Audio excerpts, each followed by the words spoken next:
Hello and welcome to this learning webinar about the Indian Emigration Passes to Fiji as held in the National Library of Australia's collection and freely available online. The National Library of Australia acknowledges Australia's First Nations peoples, the first Australians, as the traditional owners and custodians of this land and gives respect to the elders past and present and through them to all Australian Aboriginal and Torres Strait Islander peoples. We also acknowledge the National Archives of Fiji as custodians of the original records, and we thank them for making this collection available to researchers around the world. Hello, my name is Judith. I'm a reference librarian here at the National Library Reader Services team. Joining us is my colleague, Jack. Hello everyone, I'm Jack, and together with Judith, we'll be taking you through this presentation today. Today, we'll be looking specifically at how to find the records for the Indian laborers who traveled to Fiji in the period 1879 to 1916. We'll start with a brief overview of the indentured labor system, what it was, and its legacy to Fiji. Next, we'll take a look at the records themselves, what records exist, what they describe, and where to find them. Last, we'll look at all important access information. We'll talk you through how to access these records for your research purposes with some case studies. But let's start with the historical context for these records. When we started looking at this topic, the thing that struck me the most was that these records don't exist in a vacuum. These records put real names and real faces to history. And it is a history that can be a little bit confronting at times. For example, later in the session, we'll look at the record for Daulat, who was a 2.5-year-old son of indentured laborers. Daulat is just one name out of 60,965 men, women, and children who traveled from India to Fiji under the indentured labor system. So the laborers are often known by the term Girmithias, which comes from Girmith. It's a borrowing from the English word agreement, which was used to designate the indentured labor system. Once we understand who these records talk about, it links us to an understanding of what they experienced, what their lives looked like, and takes them from a name in a record to a lived reality. For example, a paper presented to the Indian History Congress in 2001 gives this description of living conditions. The coolies were accommodated in long sheds partitioned into 10 feet by 7 feet cubicles, within which the system of indentured labour was practiced on the old slave estates. Other accounts talk about the brutality of the work, the homesickness for a country and family left behind, and the difficulty of finding a place in a deeply segregated colonial society. All of this is crucial information for those researching family history, colonial history, and indentured labour. But we'll start, what actually is indentured labour? So the short and oversimplified answer is that a reliance on indentured labour can be traced back to the abolition of slavery in the British Empire back in the 1830s. So the loss of a plentiful supply of slaves led to a labour shortage on large-scale sugar, coffee, tea, cocoa, rice, and rubber plantations. So to counteract this, the powers that be tapped into existing indentured labor systems and indebted labor systems to source workers. India, as you can imagine, was an extremely convenient source for cheap labor. So workers were recruited under both the indentured and free labor system. But under the indentured labor system, workers were contracted to travel to the plantations and work for a certain number of years. In the case of immigration to Fiji, the fixed term was 5 years. They answered to overseers and estate managers. And beyond the less than luxurious conditions that we've already mentioned, workers could be criminally prosecuted if they left the estate. They then had to pay their own way back to India after they'd worked there 5 years, though there was a possible free passage after 10 years of industrious service.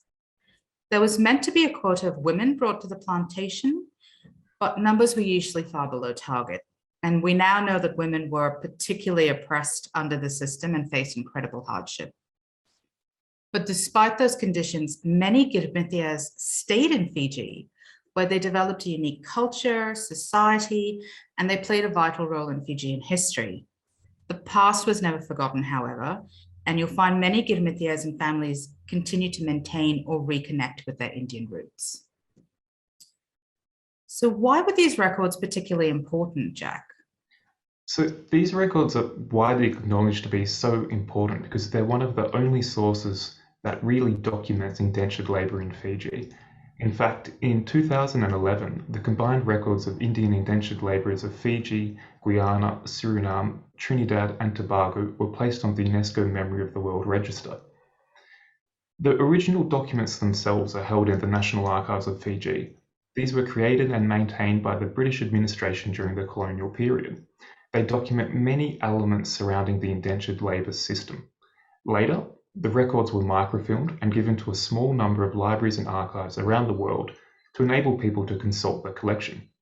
Family history researchers in particular made heavy use of these passes to trace family back to India, and in many cases they were able to reconnect with the original villages and even family of their indentured ancestors. So in this way, the records are a unique resource that is able to connect people through time and distance. And are there other relevant records that the library or any other institution holds? There are. So the National Archives in the UK hold many relevant records, not just to indentured labour in Fiji, but also other colonies. The Fiji Archives also hold other material, including the official government records. Birth, death and marriage records are also held by the Fiji Registry of Births, Deaths and Marriages. Finally, the National Library of Australia also holds some relevant records from the British administration, and these are part of the Australian Joint Copying Project. The relevant material comes from the Colonial Office series and mainly covers administrative matters, including information about ships and voyages. These are also available online. You might like to look at our AJCP learning webinar and finding aids if you are interested in these documents. And we should also mention, just keep in mind that when you are looking through these records and searching for this content, the language used is very much of the period. So some of it may be offensive from a modern perspective. Now, I know the National Library has long supported researchers using this collection by providing access in our reading rooms and through our copying, lending, and reference services. However, recognizing the importance of the collection, and particularly its heavy use amongst the Fijian, Indian, and other communities, the library has digitized a complete collection of over 60,000 passes and other related collections. So these are now freely and fully available online from anywhere in the world. I do remember before they were digitized, we had a family of dedicated researchers who came to visit us from interstate, and they were here for, it must have been almost 2 weeks, from open to close, pouring through thousands of different frames on the microfilm, thousands of different passes. One evening there was a shout of jubilation in the reading rooms when they managed to discover the passes they were looking for. But having this material online really does simplify access and makes it much easier for everybody to track down their indentured ancestors. Yeah, absolutely. Hopefully a few more shouts in living rooms when they discover more records. All right, before we show you how to access the digitized records, we will quickly run through the different series and what information they hold. So there are 17 separately listed items in our catalogue, as you can see here. But these can be grouped into a smaller number of more important categories. So these are the General Register of Indian Immigrants, 1879 to 1916, Repatriation Registers, Death Registers, Plantation Registers, and finally the Immigration Passes themselves, which are the most important due to their detail and because the pass number serves as a kind of unique identifier. Now, you did have to explain to me what we meant by unique identifier in this case, Jack. Well, it kind of works like the number on your passport or your driver's license number. So like a registration number? Exactly. So you'll see it popping up on other records and even things on like marriage and birth certificates. It's almost like a shorthand way of identifying a person. Right, okay. And the first type of record that we mentioned was the General Register. Could you explain a little bit more about that? Absolutely. So the General Register, it has two main parts. There's a list of ships carrying indentured labourers, And then there will be the full list of indentured labourers within each ship. These are ordered by pass number, and you'll see that the names are arranged by male, female, boy, girl, then infants. Within these, the names are arranged by alphabetical order. Early records include the name, father's name, age, sex, vessel, date of arrival, name, cost of passage, employer, and remarks. Later records contain more information. This example from Book 9 includes columns for extension order, re-indentures, marriage, death, return to India, and others. So it's important to note that many of these columns are incomplete and may not be comprehensive. For example, a repatriation or a death may not be included here, but there is still a wonderful amount of information in this register. Great. And the next one we mentioned was repatriation registers. Now, these come under a variety of names, such as the alphabetical list of Fiji-born Indians repatriated to India 20 December 1924 to 30 August 1930, or nominal rolls of Indians repatriated to India 1916 to 1947. For example, here is one of the pages from the nominal rolls. It's important to note that these records, it wasn't just those who were born in India who were repatriated. Descendants of original indentured laborers are also listed and could have been given passage. So free passage was available once certain conditions had been met, including number of years worked and time spent in Fiji.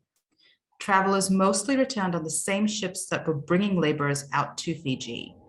So the information recorded typically includes name, father's name, pass number, ship of return or ship of arrival, and sometimes caste. There are also several volumes of death registers of indentured Indian immigrants working on plantations. These are generally organised chronologically, but there are some that are arranged by plantation instead.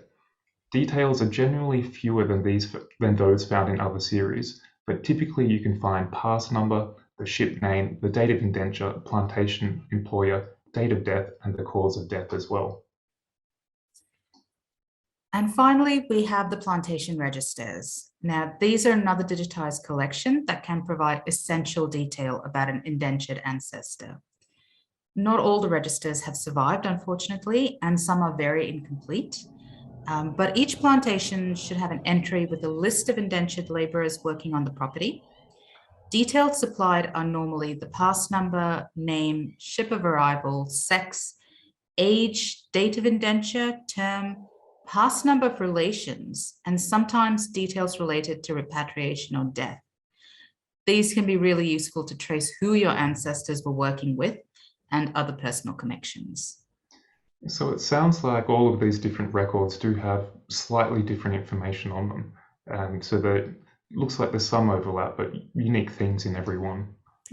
So they would be fairly interconnected, and that would give us some options on how to cross-reference them, wouldn't it? Yeah, exactly. All right.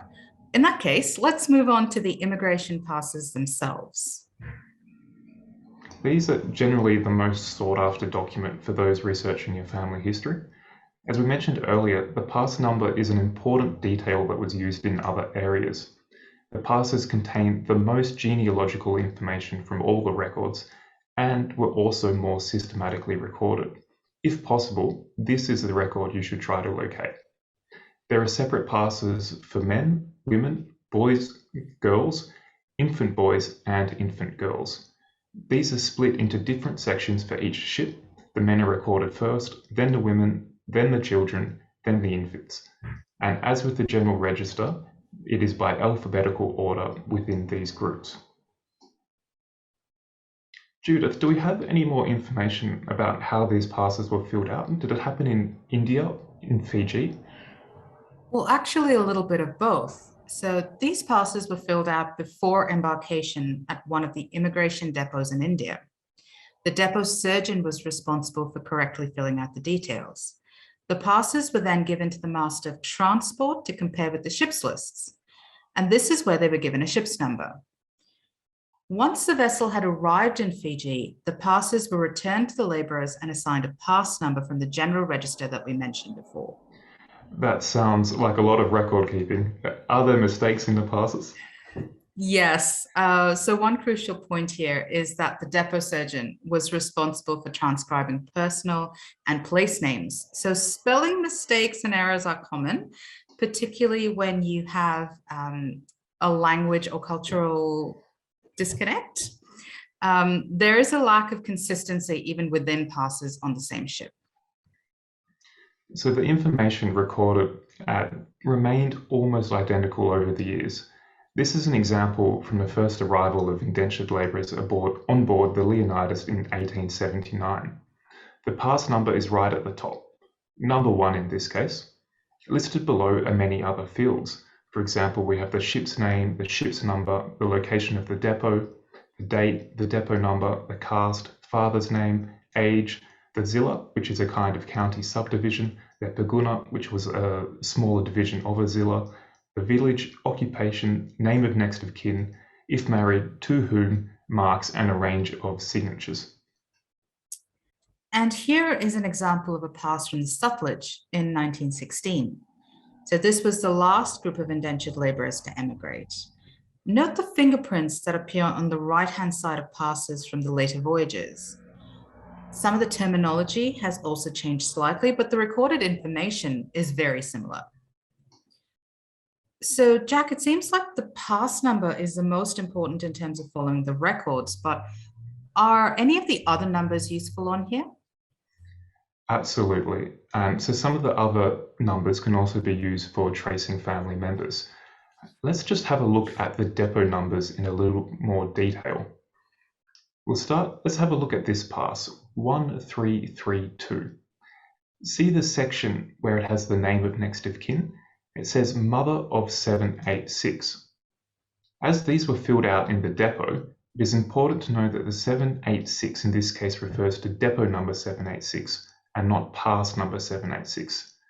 Now the depot numbers can be difficult to find as they're not in order, but in most cases they will be in the same voyage. We've done some digging beforehand and we've found the son with the depot number 786, and this is with the pass number 1352. Checking this pass, we can see that the relation is confirmed with the text son of 785.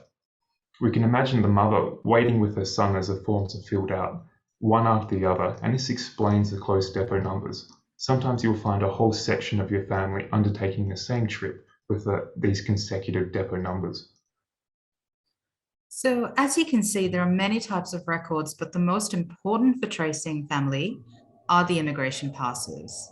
So these are a rich source of genealogical information and can provide you a direct link back to a location or family in India. Now we've given you the background and overview of the records, we want to show you how to access them and use them for your research. Using a case study of a family, we will show you what indexes are available through different websites and how to use these to search the passes. Next, how our research guide lets you browse the passes, including demonstrating how to download images and find permanent links. Then we will show you how to access some of the other resources we mentioned earlier before touching on using civil registration records to locate pass numbers. So as we mentioned, particularly if you are new to this research, one of the best places to start when researching passes is on our research guide, as well as background information about the records, their arrangements, and how we can help you. You will see some important links. So on the right-hand side, you can see the link to givemith.org website and to the National Archives of Fiji. So the GiveMyth website provides a searchable index of indentured laborers that was put together using data from the National Archives of Fiji, who also provide the same data as a PDF.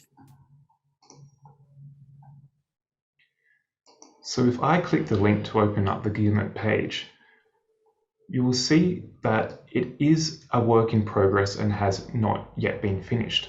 So it means that the records indexed only run from A to M. However, this is still an extremely important resource, and if your ancestors' names fall into this range, this should be your first step. Let's have a look at a common name, Daulat.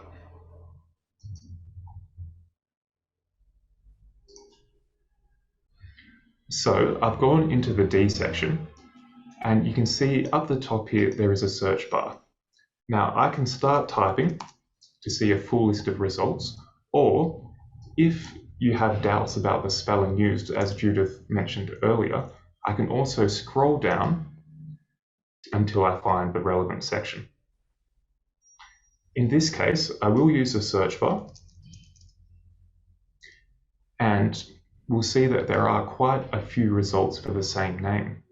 So this means that if your ancestor's name has quite a few results, you may need to search through several different passes to verify that it is the pass that you are looking for. Let's have a look at Daulat, son of Ramcharan, who came out on board the Sangola. So the pass number here is 37082. Okay, let's come back to our research guide now that we know the pass number. On the left-hand side of the screen, you can see some subheadings. And as we now know the pass number, we can go straight to access by pass. So if you click on that and then scroll down until you find the right range. So we're looking for 36318 to 37171. Right, so click the View Online link to go into the viewer. So you can see the pass number noted at the top of that form. Using the sidebar at the top, scroll across so we can get closer to the page number that we're looking for, or rather the pass number that we're looking for, which is 37082. Just keep going a little bit further. And once we get close, we can just use the arrows to go page by page to the right pass.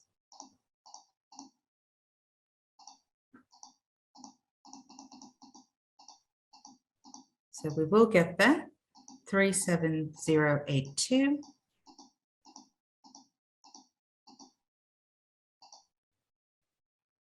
And here we go. Here is the genealogical information that we can now use to trace the family back to India as well. I'm just going to pause us there for a second, because we did want to talk about how to download an image of this one. So now that we have the pass, on the left-hand side of the screen, you'll see that there is a download icon. If we click this, you'll see there are several different options. We have different formats, a JPEG and a PDF. Just note that if you do choose the JPEG, it will be a compressed file and you will need to unzip this before you can view the image. Now, the other important thing is that if you click all images here, this will include the passes for everybody that came out on board that ship. If you're only interested in a single pass, Daulat's pass in this instance, click Current. And this means that when you download, you will only download this single image for this pass. But hang on, what if we only want to link back to this record rather than download the whole thing? Absolutely. So you also have the option to use a link. If I click on a site icon now, you'll see that we have the work and image options again. The work, once again, will be for the whole ship load and will include all the passes, and it will take you to the beginning of that sequence. If we choose image, you'll see that this image identifier will take us directly to this pass every time. And this is a stable, permanent link that you can use in your records to always come back to this record. That's fantastic. So looking at the pass, it's mentioned here that his father is listed as next of kin and that Daulat is only 2.5 years old. So could we assume in that case that he came out with a family member? I think it's a pretty good assumption, and it's possibly the father, as this is who has been listed by the depot surgeon. Let's return to the research guide and have a look at how we would search. We've assumed that the ship and the date are the same, and so we can click through the records until we find possible matches. But if we wanted to go through more quickly, We could always use the general register that we talked about earlier. So you'll find a link to the general register in the other further resources tab. So if you follow the link through to the viewer, once we find the resource, just over there, click through into the viewer. And when browsing the collection, you're looking for the appropriate date range. So we're looking for the Sangola that departed in February 1908. So the date range for that would be collection book 7. Once that loads, just up the top here, you can see it's listed as arriving in March. So we now need to look through to see where the relevant section starts. And again, you can use that top taskbar to scroll through. And we're looking for this Angola, February 1908. We should have him here. And here we are. We found a pass number 36580. Wonderful. So that was a great tip, Judith, because this way we didn't need to click through every individual pass. We could just go through the register. Let's go back to our research guide, and we'll select access by pass number again to find this pass. And just here, once again, it's pass number 36580.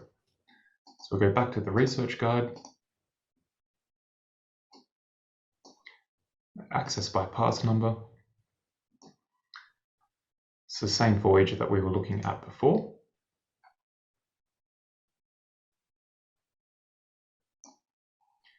Here we are.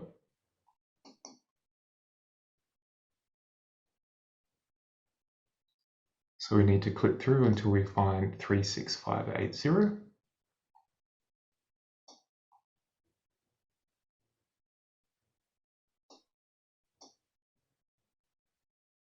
All right, almost there.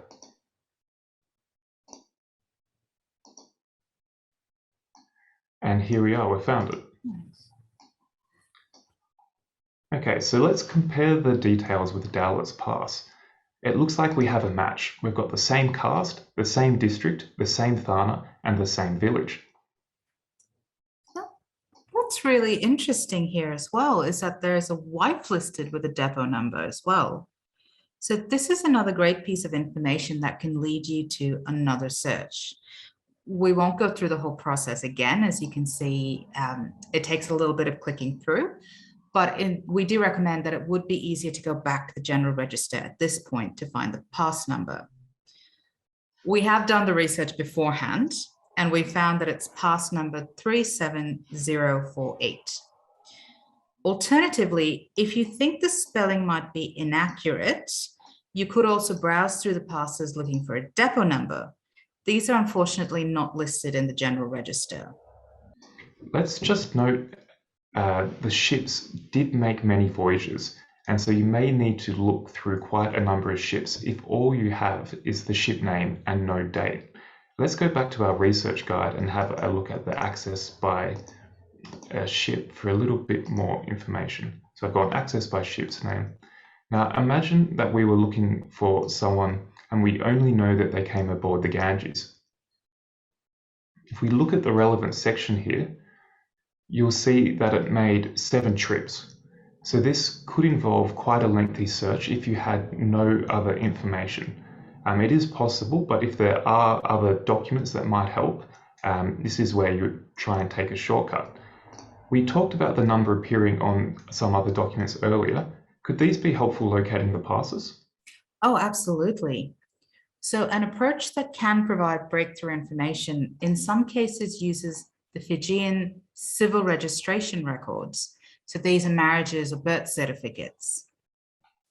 So if a Girnithia was married according to the ordinances of the colony of Fiji, a number of details had to be included with the registered number, such as the pass number, the name of ship, plantation where they were assigned, And sometimes the pass number you will also find on the birth certificates of a child born to Girmithiyas.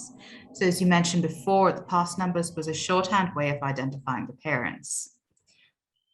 Please note that to get a copy of these certificates, you will need to contact the Registry of Births, Deaths and Marriages back in Fiji. And we have a link to the registry on the research guide itself, just up here. This brings us to the end of the presentation today about using the Indian Emigration Passes to Fiji. We've covered the background to the indentured labour system, how the records are arranged and what information they have. Then we showed you how you can access these resources online. The case study we presented should have provided a good indication of the nuts and bolts of using this collection and how you can trace your family through them. Of course, if you get stuck and need some tips or advice, don't hesitate to reach out to us through our Ask a Librarian service. And we hope you've enjoyed the presentation and have come away with some new information.